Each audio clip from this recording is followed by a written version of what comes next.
cambiarnos ahora al piso de abajo. Es un poco complicado, no sé si queréis opinar, pero... No, sí, No, Ahora que se ha ido, que se vaya. Venimos aquí. ya se fue. Bueno, estaba diciendo hace un minuto que Carlos Suchobolski nació en Mendoza, en Argentina, es por lo tanto mendocino, que es una categoría aparte dentro de Argentina, ¿no?, de los mendocinos. Y antes de venir a España, en el lejano 1976, ya casi hace 50 años que está en nuestro país y ahora en el suyo, sus narraciones ya habían encontrado eco en Argentina. En concreto, una de ellas, que se titula Pupilaje, obtuvo el tercer premio del concurso organizado por el diario Mendoza. A partir de ahí, sus cuentos aparecen en distintas antologías y son traducidos, conocen traducciones al italiano, al inglés, al francés o al alemán, entre otros idiomas, algunos tan exóticos como el bengalí. En 2007 se publica una novela, La Nueva Conciencia, editada por Mandrágora, que ha tenido una reedición en 2013. Pero vamos a volver al libro que hoy tenemos sobre la mesa, Habría una vez. Se trata de un conjunto de relatos, 10 exactamente, si no los he contado mal. ¿Son 10? Creo que sí. Vale. Pues deben ser 10 exactamente, que se pueden encuadrar dentro de la literatura fantástica, aunque es una fantasía que no abandona por completo el anclaje con lo real. Yo podría destacar Espacio, Espacio, El hombre de madera o Le catalogue 44 est arrivé.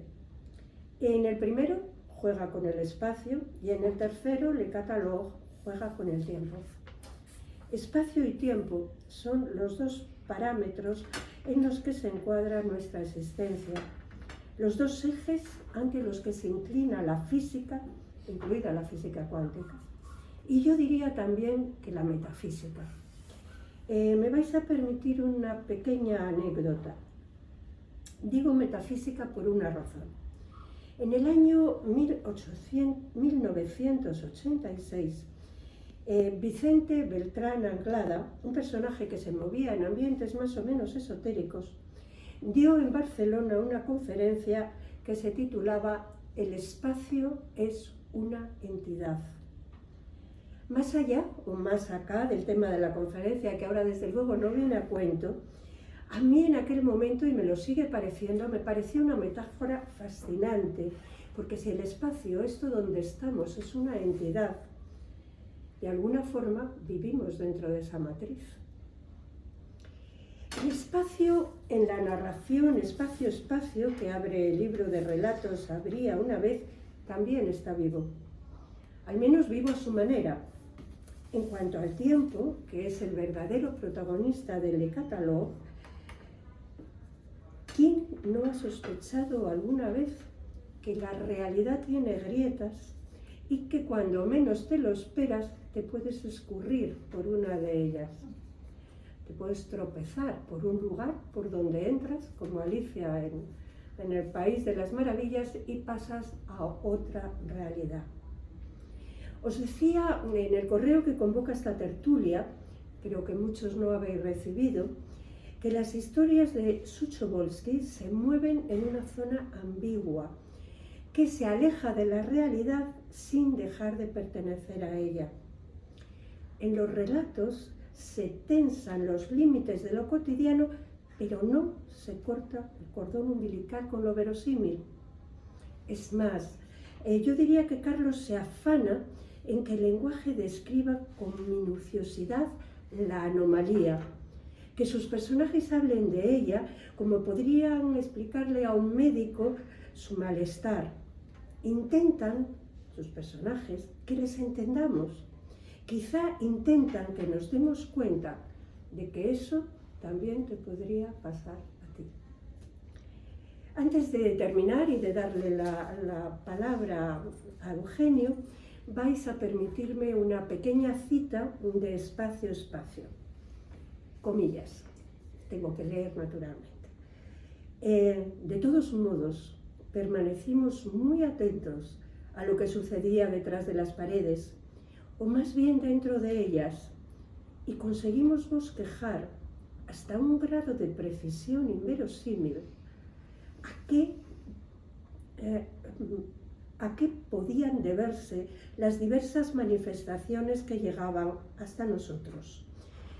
Leves al principio, esporádicas, luego increciendo, localizaban creando líneas fragmentadas, arcos o segmentos en zigzag. Los golpecitos iban de uno al otro lado a través del alma de los muros, de extremo a extremo de las paredes que se hallaban al frente, donde habíamos puesto la cómoda y un par de cuadros arriba, y más tarde por las que estaban a los lados de la cama, hasta que dejaron incluso de respetar la pared en la que apoyábamos los almohadones al leer.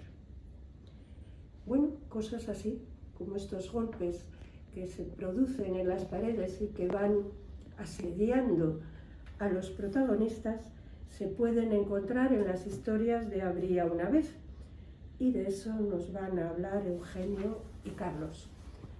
Por mi parte, nada más. Muchísimas gracias por estar aquí. Muchísimas gracias. Me encantó. Bueno, muchas gracias Gloria y muchas gracias Carlos por la amable invitación que me habéis trasladado para que esté yo hoy aquí. Bien, buenas tardes a todos. Decía Umberto Eco que el mejor título para una novela era el de Los Tres Mosqueteros, porque en realidad eran 4. Todos convendremos, pues, en que hay títulos memorables y otros que no lo son tanto. Pero lo peor es que sean tramposos, que vilmente nos engañen traicionando nuestras inocentes expectativas. Entre los libros que tienen un título afortunado, contamos con el que comentaremos hoy de Carlos Suchobolski, Habría una vez.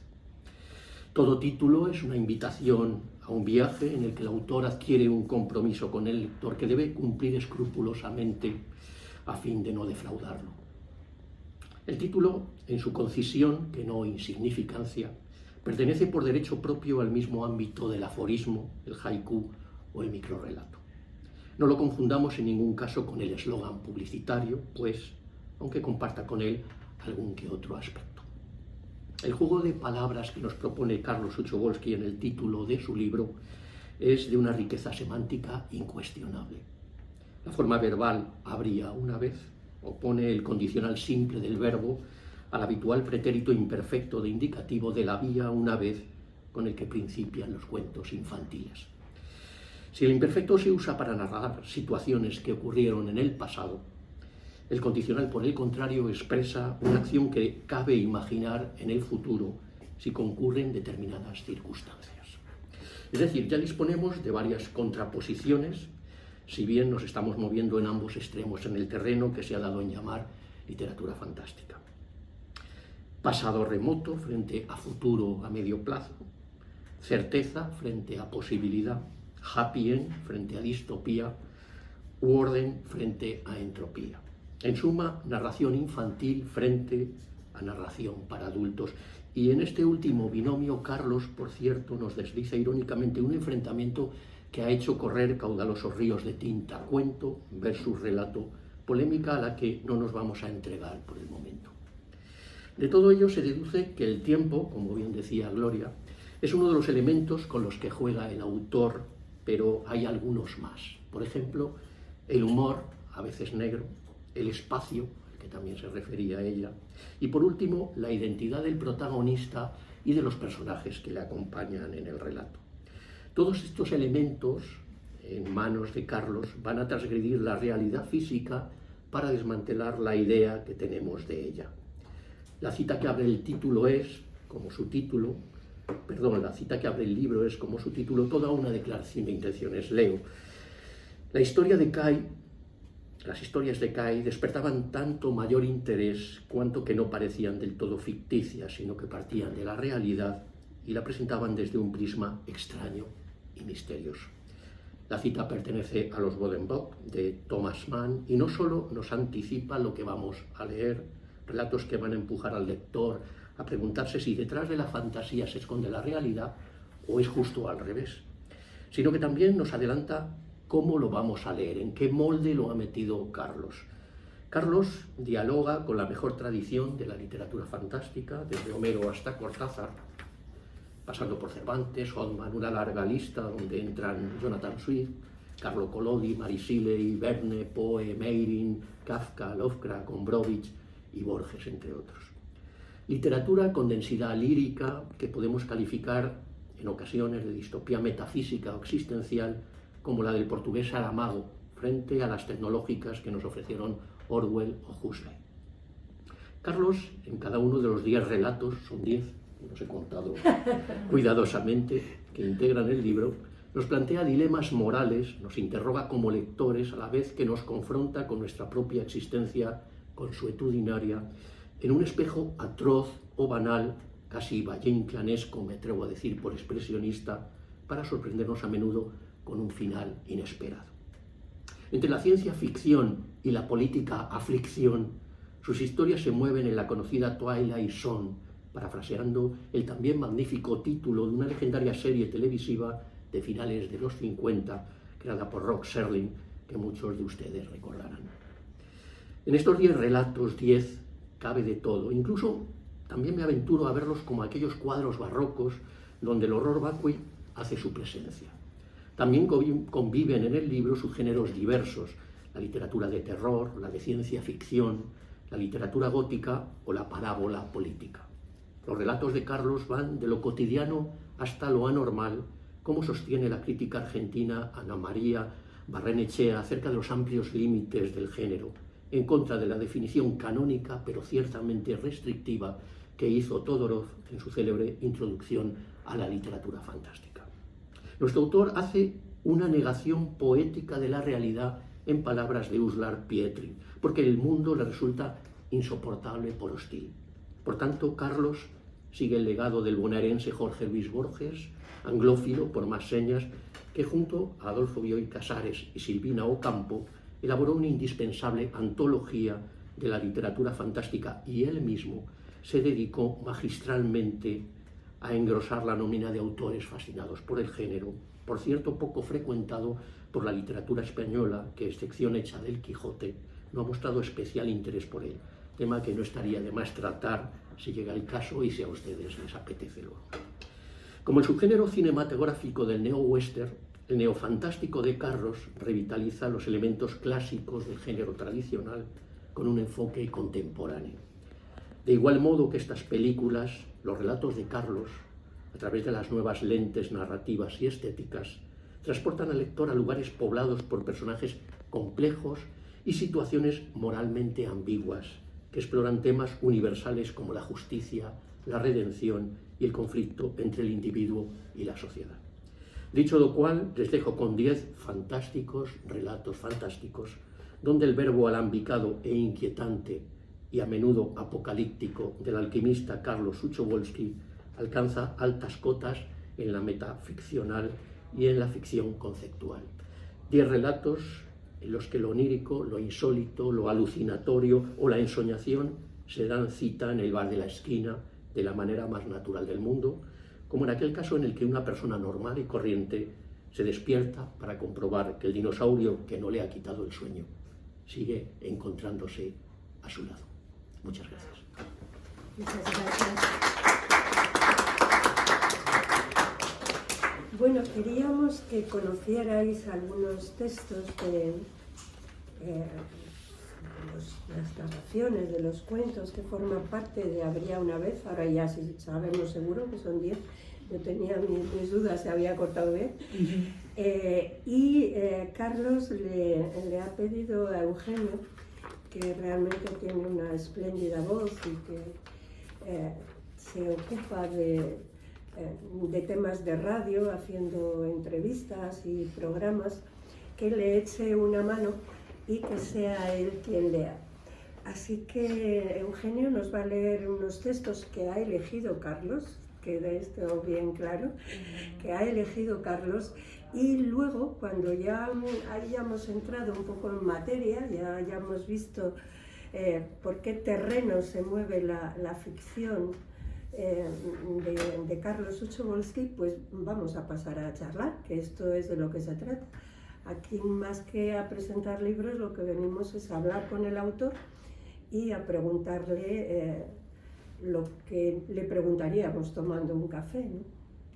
Así que, cuando tú quieras. Muy bien. Bueno, como bien dice Gloria, yo voy a dar lugar a las lecturas de Carlos seleccionadas por él. La idea es que hubiera leído él, pero el otro día hablábamos y me pedía que los leyera yo.